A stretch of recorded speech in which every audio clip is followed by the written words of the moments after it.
Drinking alcohol, smoking, and drug use are harmful to health. I never should have answered that cursed ad. It was tucked away at the bottom of a local classifieds page.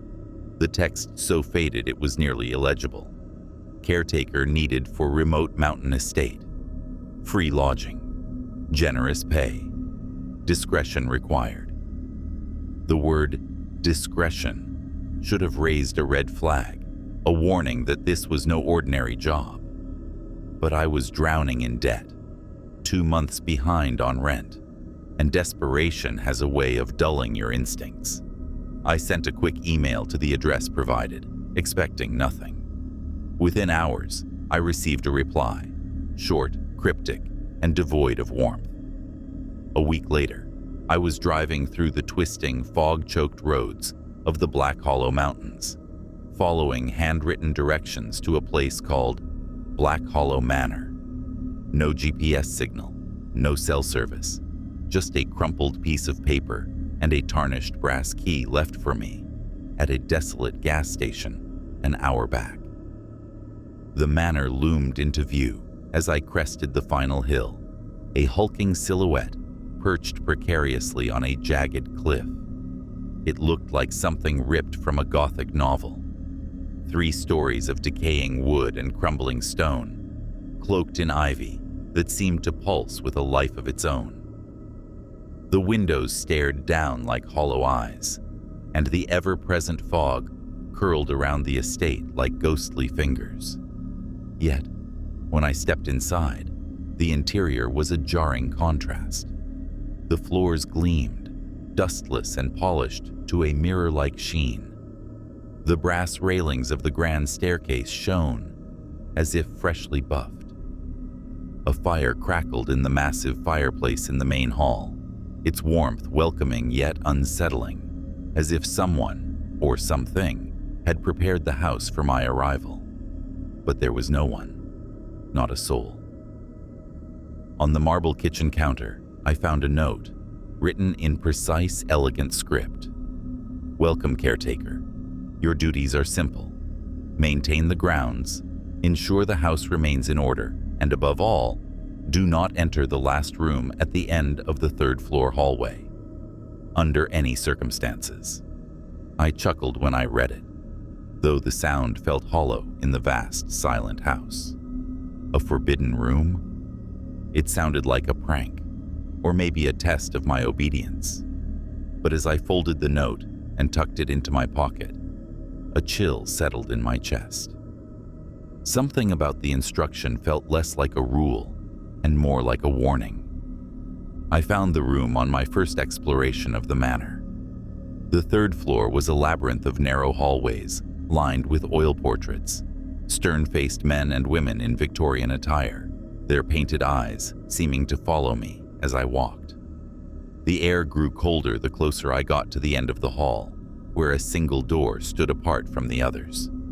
It was made of dark oak, unmarked, with no visible lock or handle, just a keyhole that seemed to beckon the brass key I carried. I didn't touch it, not that day. Instead, I turned back, the weight of those painted gazes pressing into my back. The caretaker's quarters were surprisingly comfortable. A small bedroom with a sturdy bed, a desk, and a window overlooking the misty valley below. I tried to settle in, to make peace with the isolation. There was no phone reception, no internet, no connection to the outside world. The only sounds were the wind howling through the mountains and the occasional creak of the house settling, or so I told myself. But every night, I heard it. A faint, rhythmic creaking from the 3rd floor, always near the last room. It was too deliberate to be the house, too alive. By the 3rd day, the manor began to change. It started with the footsteps, soft, measured steps pacing above my room in the dead of night. I'd lie awake, staring at the ceiling, listening as they moved back and forth,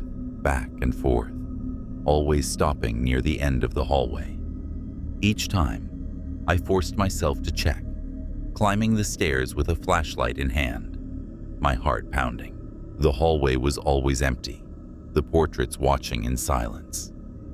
But on the fourth day, I found something that made my blood run cold. A single wet footprint on the floor, in front of the forbidden door. It was small, like a child's, and glistened in the dim light, as if freshly made. I searched the entire house, every room, every closet, but found no one. No water, no explanation. Just that footprint, mocking me. I didn't sleep that night. On the fifth night, I woke to music, a slow, haunting piano melody drifting down from the third floor. It was beautiful, melancholic, like something played at a funeral. I stumbled out of bed, drawn to it like a moth to a flame. My bare feet padded across the cold floors as I climbed the stairs, the music growing louder, clearer, until I stood outside the last room. The moment my fingers brushed the doorknob, the melody stopped. The silence that followed was deafening. I backed away, my pulse racing, and returned to my room, locking the door behind me. There was no piano in the house. I'd checked every room. That's when the dreams began. A girl, pale as moonlight, with long black hair that fell in tangles over her face. Her eyes were wide, frightened, and her voice was a desperate whisper, calling my name. "Let me out," she begged, her hands pressed against the inside of the oak door. "Please, you have to let me out." Her voice was so familiar, tugging at some buried part of my mind, but I couldn't place it. Each night, the dream grew more vivid. Her nails scratched at the wood, her eyes glistened with tears, or something darker, and every time I woke gasping, the sound of her voice echoing in my ears. By the seventh day, I was unraveling. The footsteps never stopped. The creaking grew louder, more insistent. The air in the house felt heavier, thick with the scent of damp earth and decay. I couldn't shake the feeling that I was being watched, not just by the portraits, but by something else, something that lingered just out of sight. I stopped eating, stopped sleeping. All I could think about was that door. Last night, I broke. I told myself it was just a room. The house was playing tricks on me, feeding my paranoia. I wasn't going to let some cryptic note control me. I grabbed the brass key from the drawer where I'd hidden it, its weight cold and heavy in my hand. The stairs creaked under my weight as I climbed to the third floor. The portraits seemed to lean closer, their eyes glinting in the faint moonlight that filtered through the windows. The air grew colder with every step, and by the time I reached the door, my breath was visible in the dim light. The key slid into the lock with a soft click, as if it had been waiting for me. The door didn't resist.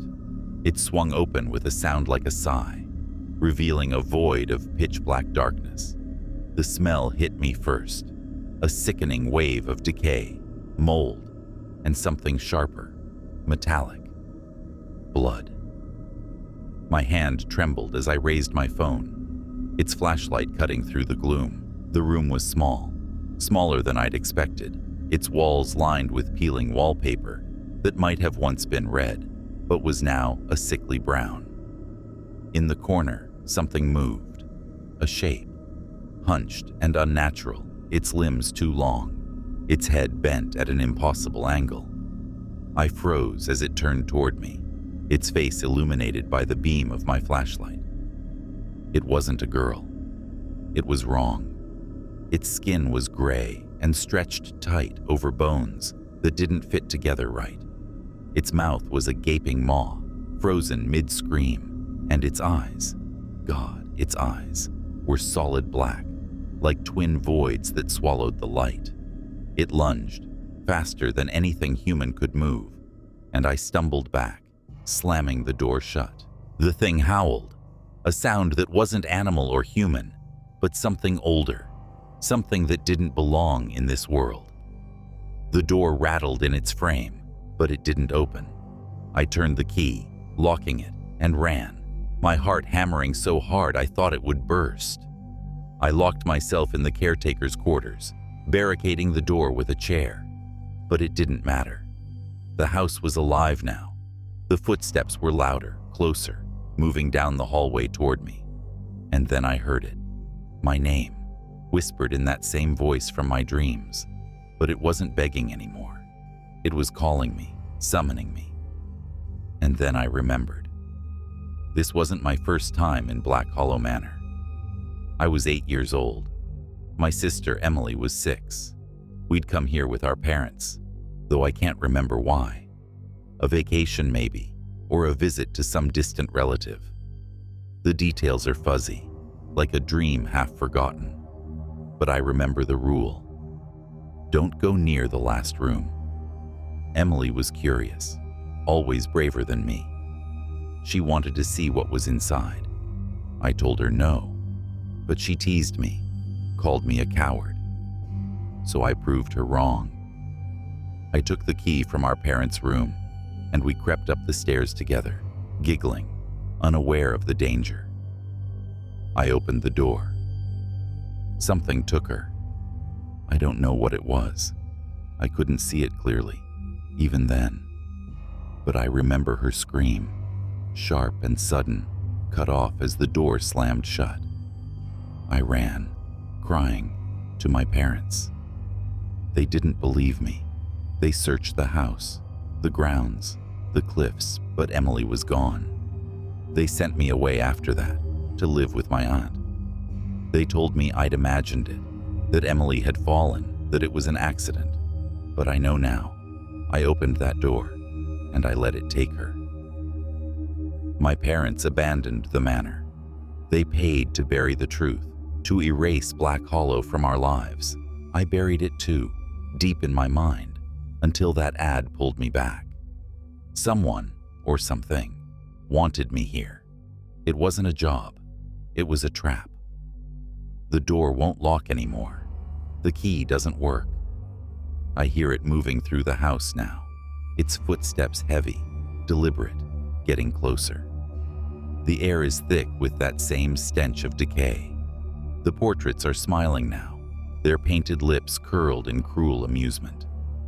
It's calling my name again, not Emily's voice anymore, my own. If you find this note, listen to me.